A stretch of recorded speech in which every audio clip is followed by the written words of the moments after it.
Hello, my name is Kayla Moore, a student at California Baptist University.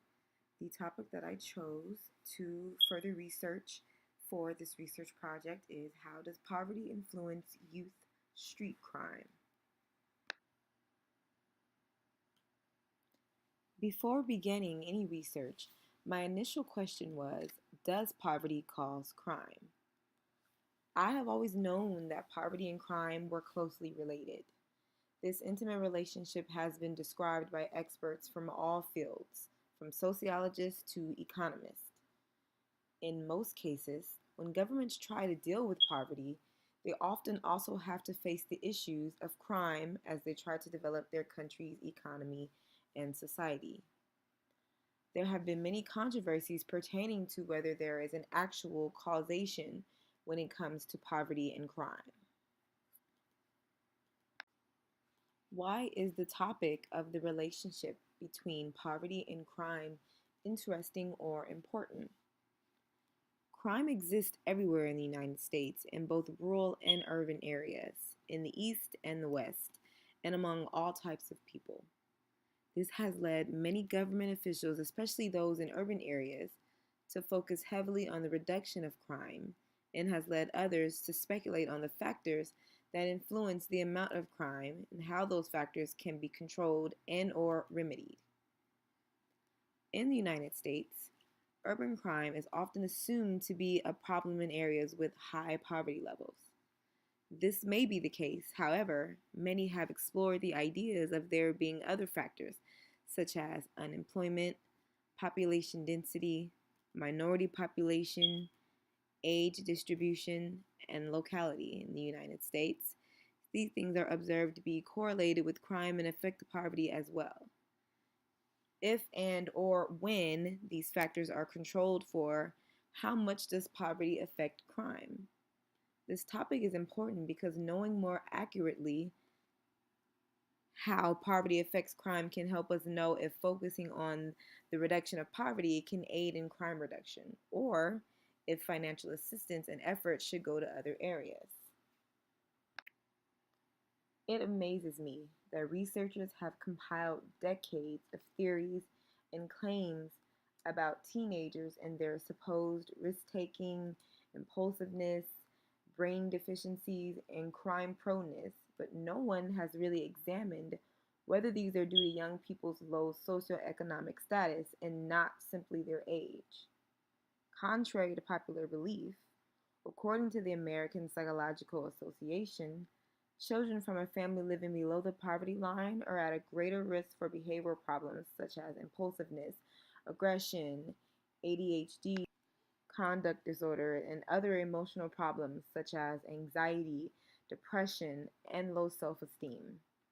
This information is important for further research relating to this topic and the teen population because hopefully these findings have the potential to provoke a change in discussion when it comes to our youth.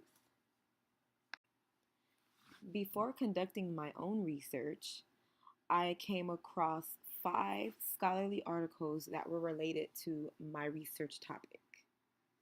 In the first journal article, 3 sociologists examined arguments from 3 perspectives on the relationship between communities and crime constrained residential choices, social capital, and street context perspectives to determine a conceptual model of community disadvantage and the violence of individual adolescents.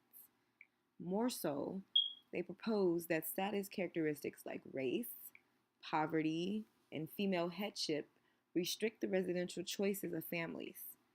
Living in extremely disadvantaged communities, in result, increases the chances of violent behavior by youths by influencing the development and maintenance of community and family social capital, and by influencing the chances that youths are exposed to a system or situation likely to cause criminal behavior. These 3 gentlemen wanted to dissect street context. Coster, Heimer, and Whitrock assessed their conceptual model using community, contextual, and individual level data from the National Longitudinal Study of Adolescent Health. Their findings suggested that individual or family status components heavily influence violence due to the communities in which disadvantaged persons and families reside. Although the authors found that community social assets do not predict individual violence, both family social capital and measures of an alternative street environment were strong indicators of individual violence. Moreover, it was discovered that street context variables seem to be more important than the social capital variables in explaining how community disadvantage affects violent behaviors. In journal article number 2, Freudenberg, Roberts, Ritchie, Taylor, and Green presented data gathered from young people in a poor urban community in New York City. The objective was to help public health professionals better understand young persons' perceptions of violence in the framework of their daily lives. Data sources included a street survey, 5 focus groups, interviews with incarcerated young males, and observations of several youth programs. The information suggested that violence was pervasive in the lives of both young males and females, and that gender played an important role in shaping how people experienced violence. The authors discovered other factors that influence the experience of violence, things like substance use, availability and use of weapons, and the belief that the police do not respect young people. In the third journal article, Sampson and Rodenberg assessed the sources and repercussions of public disorder. In the city of Chicago, Illinois, highly reliable scales of social and physical disorder for 196 neighborhoods were constructed. Census data, police records, and an independent survey of more than 3,500 residents were joined together to test a theory of collective efficacy and structural constraints. The evidence presented in this study showed that public disorder in urban spaces was a robust ecological construct that could be reliably measured at the neighborhood level using systematic observational processes. Consistent with the theoretical expectations of the researchers, structural characteristics, especially concentrated poverty and mixed land use, were strongly associated with physical and social disorder. Collective success predicted lower observed disorder and maintained a significant relationship with violent crime. The authors suggested that current law enforcement techniques are simplistic and misplaced and really do little to reduce crime. They suggested that collective efforts among residents to stem disorder may provide unanticipated benefits for increasing collective potency and, in the long run, lowering crime. In the fourth journal article, a gentleman by the name of Elliot informed the public that most violent behavior has been learned. Early exposure to violence in the family usually involves witnessing either violence or physical abuse. His research findings suggested that various forms of exposure to violence during one's childhood years increases the risk of violent behavior during adolescence by as much as 40%. Even if violence is not demonstrated in the home, research has shown that the absence of effective social bonds and controls, together with a failure of parents to teach conventional norms and values, has put children at risk of violence later on in life. Some neighborhoods have also provided opportunities for learning and engaging in violence. The existence of gangs and illegal markets has not only provided high levels of exposure to violence, but has allowed for violent role models and positive rewards for serious violent activity. There is also evidence that growing up in poor, disorganized neighborhoods has inhibited the normal course of adolescent development. In the fifth and final article, 3 gentlemen by the name of Ludwig, Duncan, and Hirschfeld used data from a randomized housing mobility experiment to study the effects of relocating families from high to low poverty neighborhoods on juvenile crime. Outcome measures came from juvenile arrest records taken from government administrative data. Their findings seem to suggest that providing families with the opportunity to move to lower poverty neighborhoods reduced teen violent criminal behavior. The research method I chose to utilize was that of a case study. I am currently employed at a residential care facility that houses at-risk youth. These children have been removed from their homes due to different types of abuse, but have ended up at our facility due to various behavioral issues. I found it appropriate to utilize the case study method because I plan to conduct qualitative research to find specific details and descriptions of how my clients have been affected by their social environment, their upbringing, and their socioeconomic status. Because I worked for the facility where I was conducting my research, it was not hard to gain ethical approval. I researched information in their past that I felt was relevant, such as medical history, family history, and court history. Upon beginning my research, my preconceived expectations and opinions were that poverty and undesirable social and familial conditions would create drive and necessity for economic and other types of social growth by any means necessary. We all know that there are both advantages and disadvantages to every research method there is out there.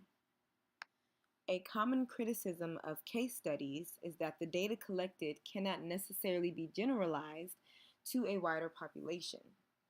When it comes to my particular research study, I don't believe this was the case. The constraints of the facility in which I am employed was not a hindrance, but simply made choosing a sample a lot simpler because of the broad range in age. I would like to discuss two cases where they were especially adjacent to my initial thoughts and theories. The data collected from my case study was very much so in line with my hypothesis. Client 1, a 12-year-old boy whose case history indicated that he grew up without a mother in the home, which is an undesirable familiar condition, has not only been charged with sexual assault in the past, but in everyday interactions lack proper boundaries with various female staff members. When asked about this, he responded by saying that every female staff that he encountered is his mom and that he was just simply looking for love. The second client that I want to discuss, which is a 15-year-old girl, had a history of petty theft. The last foster home she was in before admittance into our facility, she was caught with $200 on her person, and when her guardians were contacted, it was revealed later that she had stolen the money from her foster mom's purse. During an interview, she verbally shared the story with me, and when I asked her why she took the money, she said she needed it to buy some expensive Jordan shoes. She went on to further explain that her real family could never afford anything like that for her. This confirmed once again that because she grew up poor, she felt forced and pressured to buy things for herself and possibly other people in her family. Both clients 1 and 2, and many others, illuminate the idea that deviant crimes like theft and sexual assault can be a result of poverty and other poor social and environmental conditions. Upon completion of my case study, the last thing I did was check the medical history of the clients I observed and interviewed. I was amazed by what I found. Over 50% of the clients I observed and interviewed were currently being given antidepressant medication daily, sometimes twice a day. This brought me to the conclusion that not only can poverty be linked to youth street crime, but can also be correlated with youth mental illness, which are two forms of deviance that we have talked about in this course. The results of my case study brought my attention to the functionalist theory, more specifically the strain theory, which can be incorporated with client 2, and the social control theory, which can be applied to client 1. According to the strain theory, deviance among the poor results from a gap between the cultural emphasis on economic success and the inability to achieve such success through the legitimate means of working. According to other sociologists, differential access to illegitimate means affects the type of deviance in which individuals experiencing strain engage.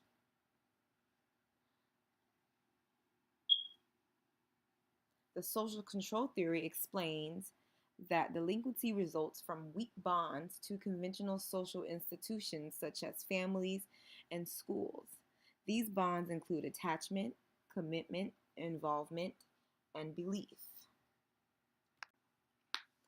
Because this is a Christian school, I always enjoy having the opportunity to tie everything we learned into a biblical perspective. From a biblical worldview, deviance is sin, and sin entered the world as a result of the fall of Adam. Since then, it has had a profound effect on every generation to follow. The desire to sin that is in our flesh, I believe, is what fuels things like sexual deviance and many other forms of deviance. There is a growing pattern of wickedness and lawlessness dominating our society today that throughout history was found in civilizations that were on their way to decline. It is a pattern evident in nations that rejected God's word as ultimate authority in their lives and is prevalent in many Americans today.